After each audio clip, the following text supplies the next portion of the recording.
Assalamualaikum warahmatullahi wabarakatuh.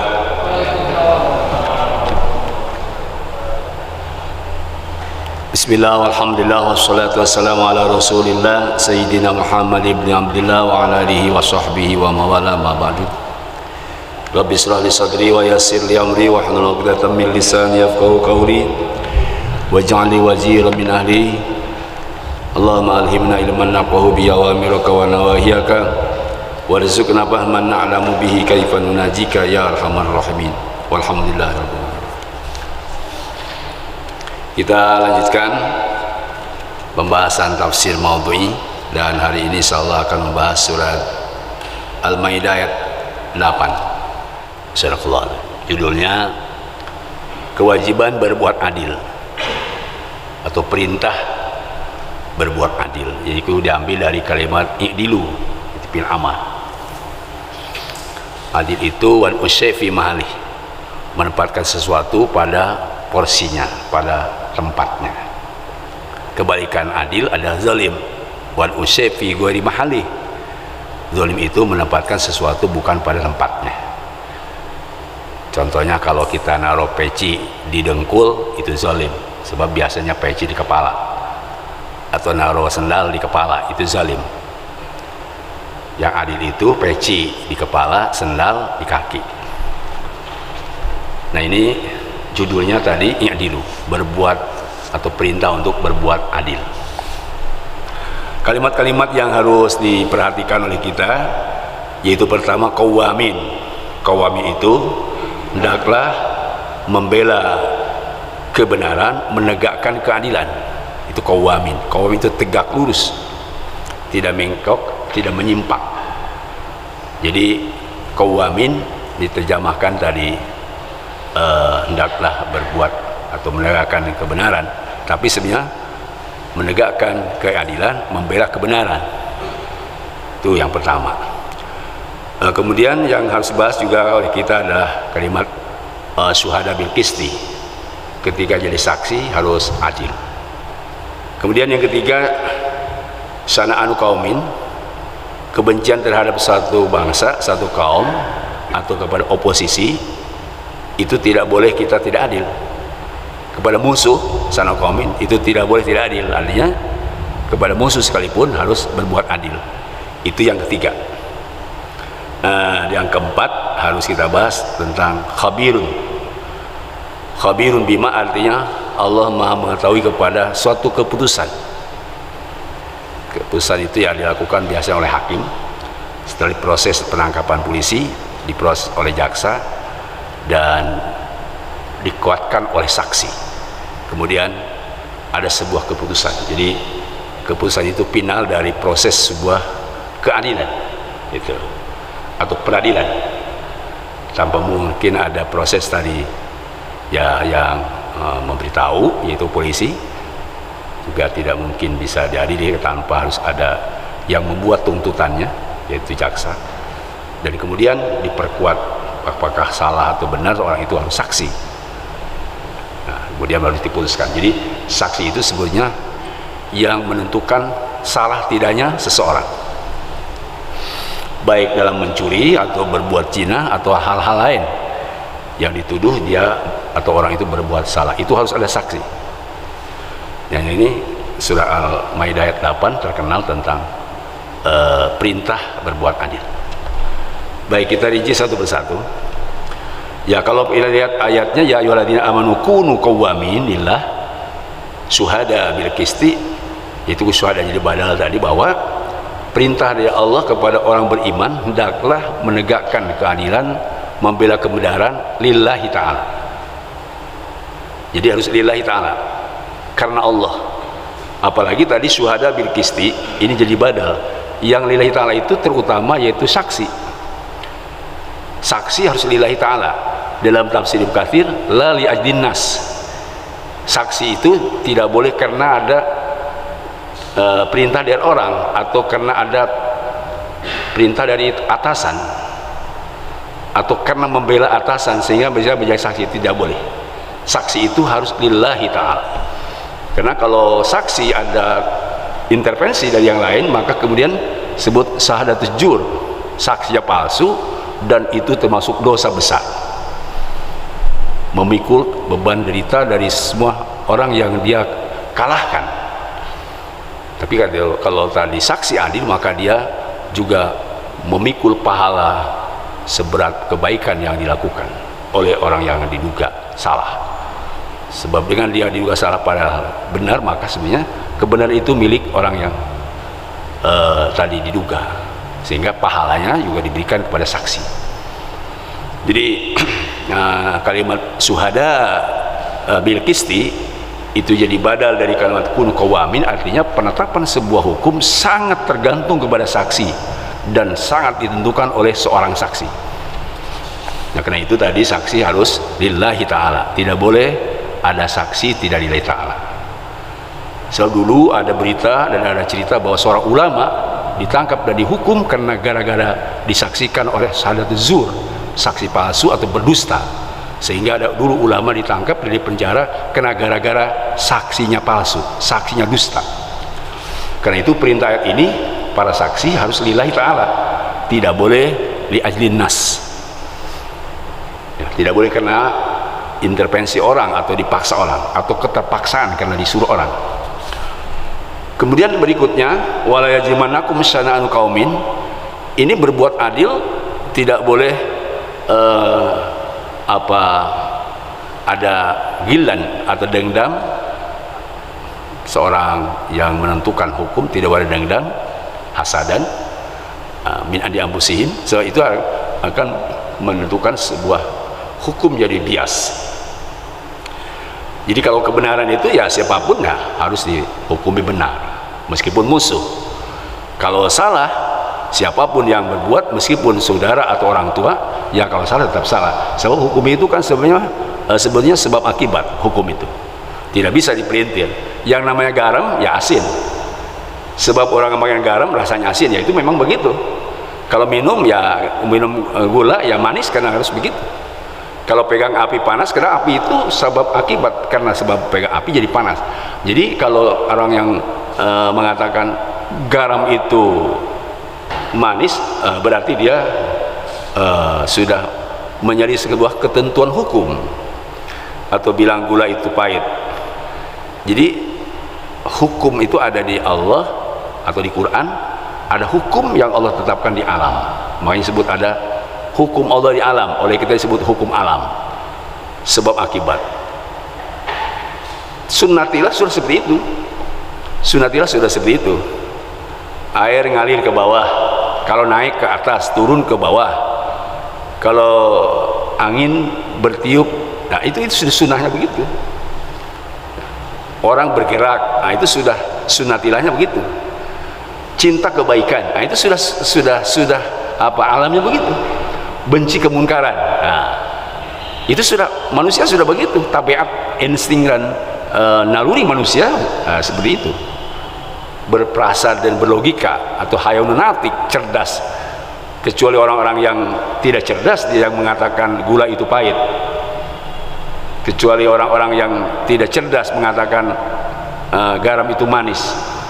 Orang yang sehat, lidahnya pasti terasa garam itu asin, dan seterusnya. Orang yang sehat, ya keadilan itu ya harus ditegakkan bagi orang yang melakukan kebenaran. Diadili kebenaran, dia dapat haransi, dan diadili bagi orang yang berbuat salah, ya disangsi. Jadi ini sudah seperti itu di dalam sunnah Allahnya. Makanya qawamin harus tegak lurus lillahi ta'ala, tidak boleh bengkok, tidak boleh nyimpang, karena kalau bengkok nyimpang berarti sudah ada unsur dan ada kepentingan lain. Nah, kalau bandingannya tadi ada hukum yang sunnatillah, ya, menyayangi makhluk, itu sudah sunnatillah seperti itu.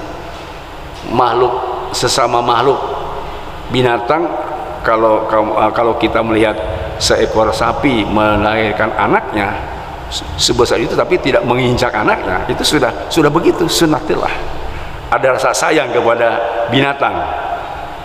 Tetapi tadi sayangnya Allah kepada manusia lebih sayang daripada semua makhluk-makhluk yang sayang kepada Allah. Kalau dikumpulkan semua tidak akan bisa membandingi sayangnya makhluk, sayang Allah kepada makhluk. Karena itu kita harus tafa'ulan bi akhlaqillah, harus ikut kepada apa yang pernah Allah lakukan, harus sayang, harus naluri manusia menyayangi sesamanya. Kalau sudah tidak ada naluri, nah itu sudah lepas kontrol, atau sel-sel sarafnya sudah rusak. Ya, kita sudah paham tentang bahwa manusia yang normal pasti menyayangi kebaikan. Itu tersebut tidak boleh ada kezoliman terhadap seorang yang berbuat baik, dan tidak boleh menyimpang dari hukum yang sesungguhnya. Jadi berbuat baik itu meskipun kepada musuh, hati kita ya kalau sehat, musuh melakukan kebenaran ya tetap angkat topi hati kita, meskipun di aspek fisik mungkin kita tidak bagus, tidak mungkin melakukan, tapi hati kita akan mengatakan bahwa itu benar. Itu juga pernah dicontohkan dulu ketika ada orang muslim tapi munafik, dia berdebat sama seorang Yahudi tentang penjual tanah yang kurang lengkap datanya, diajukan oleh seorang muslim, sedangkan orang Yahudi yang punya lengkap datanya. Dia membeli tanah dari seorang muslim, sudah lengkap datanya dan berhak untuk membayar sesuai dengan data, tetapi seorang munafik dari muslim yang munafik, dia ingin dibayar mahal. Berseterulah dua orang ini, munafik dan Yahudi, kemudian melaporkan si orang munafik itu kepada Nabi Muhammad SAW. Tetapi karena Rasul akan memutuskan suatu perkara harus ada data yang konkret, ada bayinah, ada alasan dan saksi, itu data yang faktual. Kalau memang ada datanya, maka itulah yang dibenarkan. Yang tidak ada datanya tidak benar. Ada saksi itu yang benar, tidak ada saksi tidak benar. Kebetulan seorang Yahudi membeli tanah itu sudah memegang surat yang diberikan, bahwa dia membayar sesuai dengan apa yang telah diberikan surat-suratnya. Sedangkan munafik tidak setuju karena dia licik, ingin dibayar mahal. Kemudian datanglah kepada Rasulullah, dan Rasul bertanya, di mana coba surat-suratnya? Dan sudah dipegang Yahudi, kemudian diperiksa, maka benarlah orang Yahudi, maka dibenarkan meskipun Yahudi itu musuh. Tetapi ketika Rasul melihat orang yang benar punya data, ya dimenangkan. Sementara orang muslim munafik itu dikalahkan. Tentu saja orang munafik setelah diputuskan Rasul tidak senang, datanglah ke Abu Bakar. Seperti apa yang dilakukan Rasul, Abu Bakar juga nanya tentang data. Maka data ada di Yahudi, dimenangkan juga Yahudi. Sehingga geranglah munafik, lalu nanya kepada Umar bin Khattab. Lagi-lagi ketika Umar bin Khattab bertanya, ada urusan apa? Kami ini urusan jual beli tanah, mana datanya? Diperiksa oleh Umar bin Khattab, dan yang benar adalah orang Yahudi. Lalu Umar bin Khattab bertanya, sudahkah kamu bertanya kepada Abu Bakar? Sudah. Sudahkah kamu bertanya kepada Rasulullah? Ya sudah. Kata Umar, ya kalau sudah kepada Rasulullah, tunggu ya. Umar bin Khattab masuk kamar, kemudian ngambil pedang, dan dipeganglah kepala Umar, dipangkas dan mati. Kenapa? Ini Rasul bersabda, ini adalah hukuman seperti apa yang telah diputuskan oleh Rasul, karena yang menang adalah kamu yang punya data. Itulah sikap orang muslim kalau berbuat atau memberikan hukum, sanksi hukum kepada orang yang bersengketa, maka yang dimenangkan adalah yang punya data. Baik, ini tadi apa? Yang ketiga. Nah, sedangkan yang keempat yang harus kita bahas adalah khabirum bima ta'malun. Kalau saya kira alladzina amanu di sini tadi itu ta'malun artinya kamu semua muslim atau mukmin. Siapa mereka? Di sini kalau dulu adalah para sahabat dan orang-orang yang dipercaya oleh Rasul. Kalau sekarang mungkin alladzina amanu yang memegang tampuk kekuasaan adalah polisi, jaksa, saksi dan hakim. Jadi khabirun bima ta'malun, Allah Maha tahu tentang apa yang telah kamu putuskan. Siapa yang memutuskan baik, ya, maka akan dibalas dengan baik. In khairan fa khairun, kalau dia berlaku baik dan adil maka akan mendapatkan pahala kebaikan. Ini khabirun bima ta'malun. Tetapi wa in syarran fa syarrun, kalau dia zalim dan menyeleweng dan salah memutuskan perkara, maka dia akan diberi sanksi. Nah, karena itu di dalam kalimat khabirun bima ta'malun, kalimat ini bahwa Rasul pernah menyampaikan dalam sebuah hadisnya di Imam Hakim, al-qudat salah satu, Hakim itu ada tiga bagian. Ithnani finnar wa wahidun fil jannah. 2/3 hakim itu masuk neraka, 1/3 masuk surga. Jadi kalau ada hakim 3, yang 2 masuk neraka, 1 masuk surga. Jadi yang masuk surga itu hanya 3,3%, 33,%. Sedangkan yang masuk neraka ada 66,6%. Jadi kalau di Indonesia ada hakim 300, 200 masuk neraka, yang 100 masuk surga. Siapa yang masuk surga? Rajulun alimal haqqa faqadha bihi bahwa bil jannah. Seorang hakim kalau dia profesional, tahu tentang ilmu hukum dan bisa memberikan rasa aman dengan hukum dan tahu etika hukum, dan lalu dia menghukumi orang itu sesuai dengan profesinya, maka berlaku adilah dia, maka hakim ini adalah masuk surga. Sedangkan rajulun qadha bijahlin bahwa finnar. Kalau hakim dia memang bodoh, hakim palsu, hakim semu atau hakim-hakiman, diperintah oleh seorang yang berkuasa untuk menjadi hakim, dan atau dibayar hakim itu, dan atau ada unsur-unsur lain menjadi hakimnya, lalu karena dia ada unsur lain maka menghukuminya dengan apa yang diinginkan oleh majikannya atau oleh yang menyuruhnya dan atau oleh orang-orang yang telah memberikan uang padanya, maka bahwa pindah hakim ini itu masuk neraka. Yang ketiga, qadin, hakim yang arafal haqqa faqadha bidzulmin.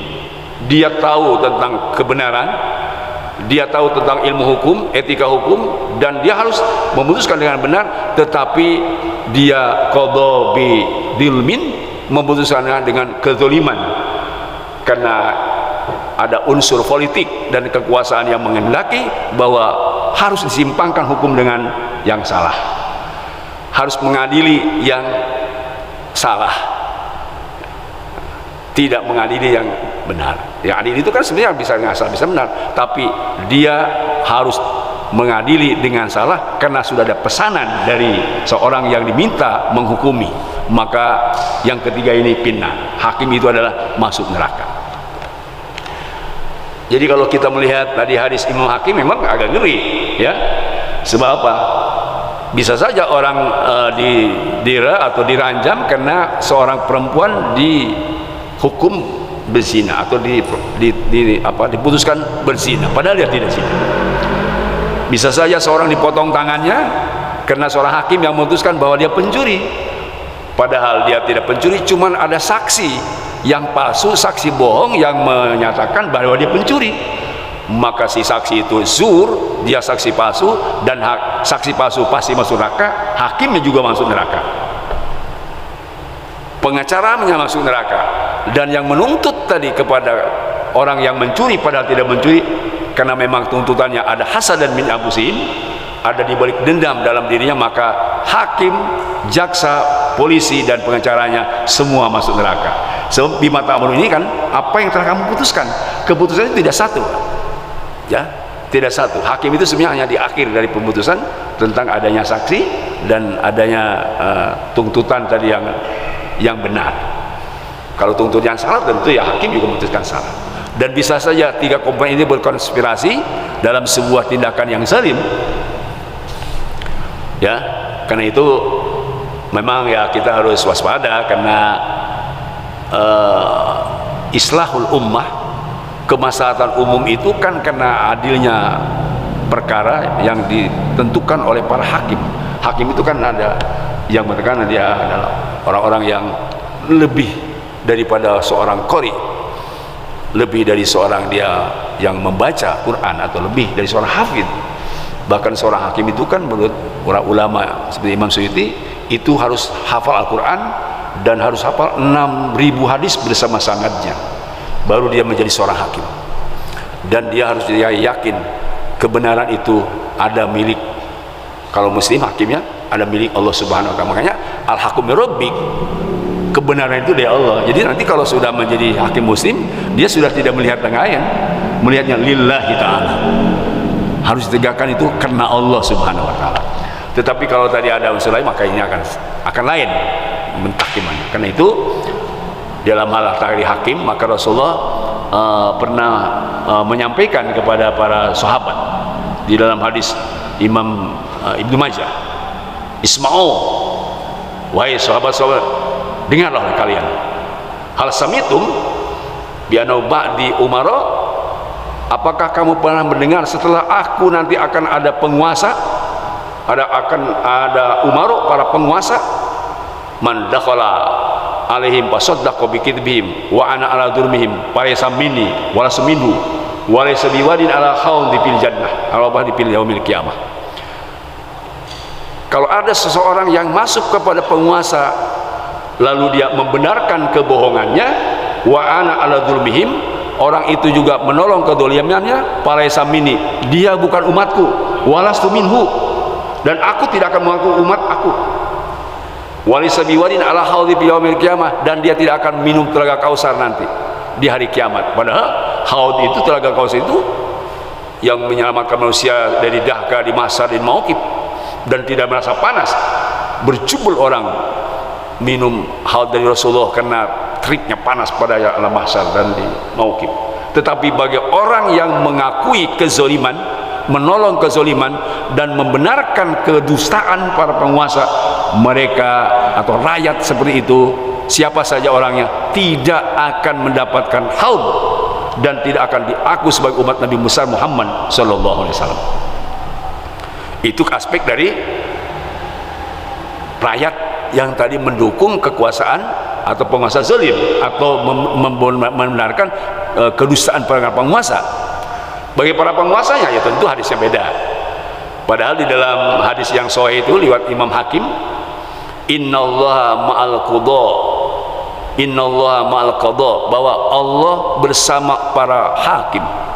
Ada qudot pada hadis lain, malam yajur, selama hakim itu tidak curang. Kalau curang maka fa'in jaro, kalau dia curang maka istakhallallahu anhu walazimu syaitan. Allah melepaskan dari hakim yang curang, dan hakim yang curang, hakim yang zalim, penguasa zalim akan ditolong dan dibantu dan dikerumuni oleh setan-setan. Itu sudah otomatis.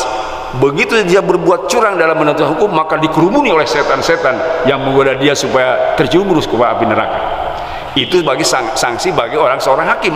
Satu kali berbuat curang, maka Allah melepaskan dari rahmatnya dan tidak akan turun pahala, dan terus turun azab dan dikerumuni oleh setan-setan yang menggoda dia untuk masuk neraka. Nah, memang agak ngeri kalau lihat hadis-hadis seperti itu. Sehingga saya dulu waktu kecil, saya punya cita-cita ingin jadi hakim. Saya ingin masuk fakultas hukum, lalu dilarang oleh orang tua saya, terutama Pak Soleh Iskandar. Ulah ada aja, jangan di fakultas hukum, si Didi gecena di UI fakultas hukum, Allah alam gecena. Khawatir kamu tidak bisa berbuat adil, lebih baik kamu di fakultas lain. Makanya saya masuk fakultas dakwah kali itu.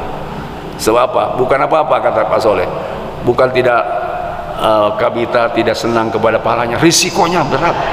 Seorang hakim itu sedikit saja memutuskan salah, neraka. Tetapi tentu kata orang tua saya, kalau adil ya imamun adilun, itu salah satu bagian dari orang yang akan mendapat naungan di hari kiamat yang tidak ada naungan kecuali dengan Allah.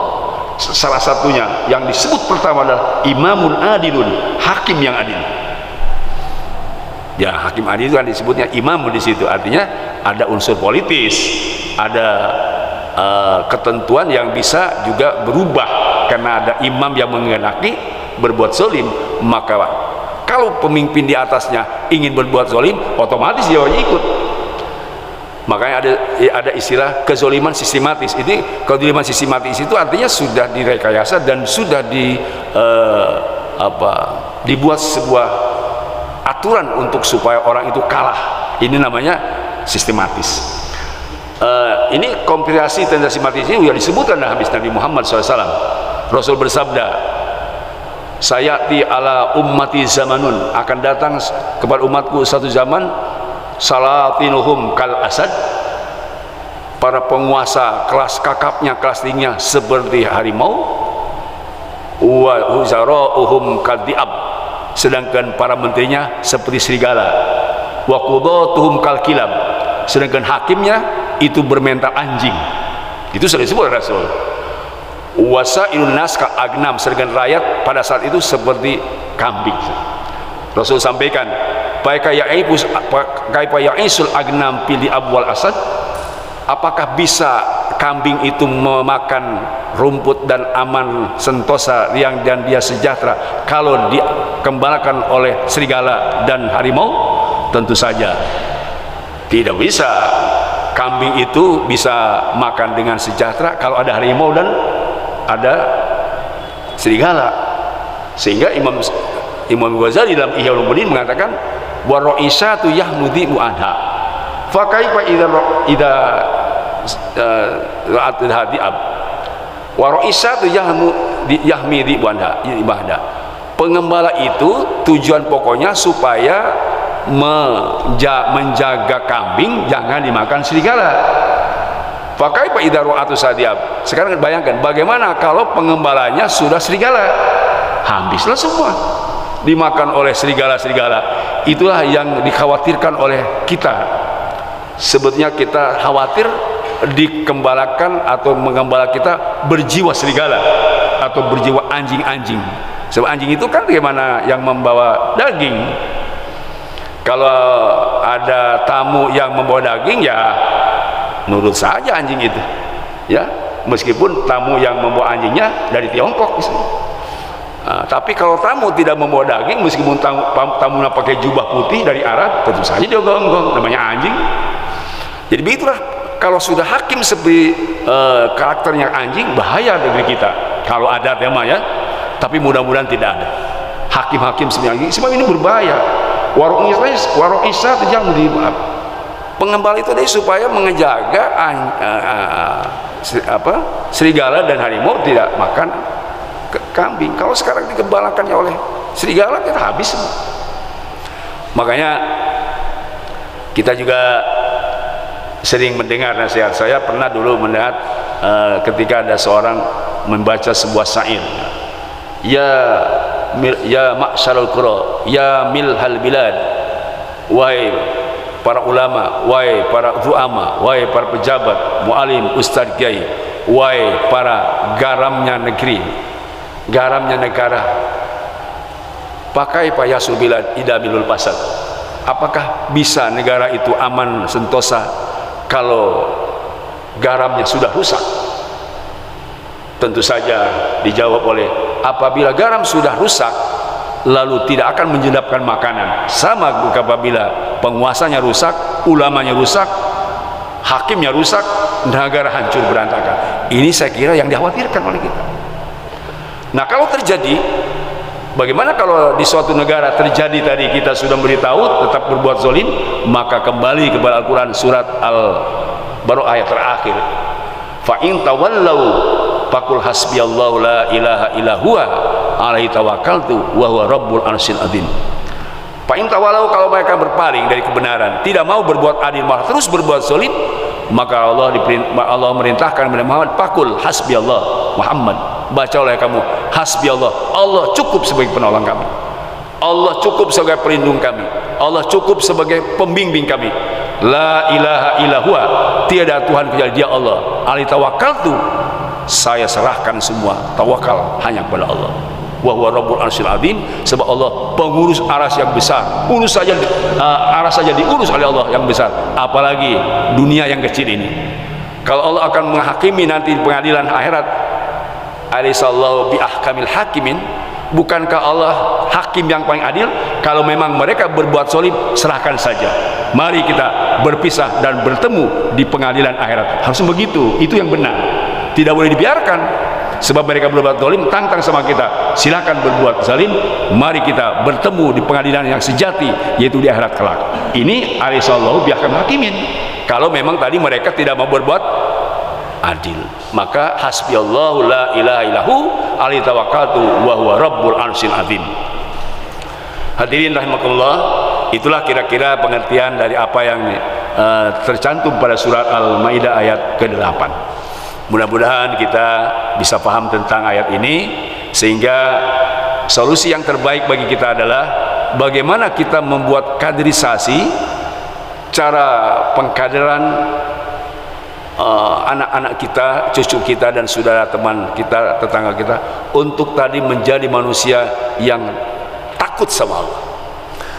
Sebab apakah itu hakim, apa ulama, apa ustadz, apa pejabat, kalau takut kepada Allah, itu sebenarnya harapan apa yang disebut tadi sebagai penguasa atau sebagai ulama. Bahkan ulama itu salah satu syaratnya adalah yakhsatullah, khasyatullah. Ulama itu syarat intinya adalah khasyatullah, yang takut kepada Allah. Kalau tidak takut kepada Allah, bukan ulama. Mudah-mudahan ya ada manfaatnya dari ini, sehingga kita jangan pesimis kalau ada ancaman tadi hakim yang tidak berbuat adil sehingga masuk neraka, sebab ada harapannya. Hakim yang berbuat adil, maka yang pertama masuk surga adalah justru orang-orang yang adil terhadap orang yang sedang diadilinya.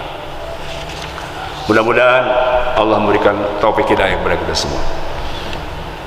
Yang terakhir, kewajiban saya sebagai orang yang tadi ingin selalu berbuat baik, ya, informasikan kepada teman-teman, saudara-saudara kita bahwa saya di Al-Badar itu sedang membangun pesantren untuk putra, dan sekarang baru taraf pancang atau tiang pancang. Ya, doakan mudah-mudahan rezekinya gampang, dimudahkan oleh Allah Subhanahu wa taala. Tapi informasi ini kan harus saya sampaikan setiap saat. Mudah-mudahan nanti ada teman-teman, saudara, orang tua kita yang ada berkelebihan rezeki, disilakan untuk bergabung di pesantren Al-Badar sebagai salah satu tempat, salah satu sarana untuk mengkader orang-orang soleh dan soleha dengan melalui tahfidz dan tafsir Al-Quran. Mudah-mudahan ada manfaatnya apa yang saya sampaikan. Terima kasih. Subhanakallahumma wa bihamdika asyhadu an la ilaha illa anta astaghfiruka wa atubu ilaik. Sallallahu alaihi wa sallam ala sayyidina Muhammadin walhamdulillahi rabbil alamin. Assalamualaikum warahmatullahi wabarakatuh.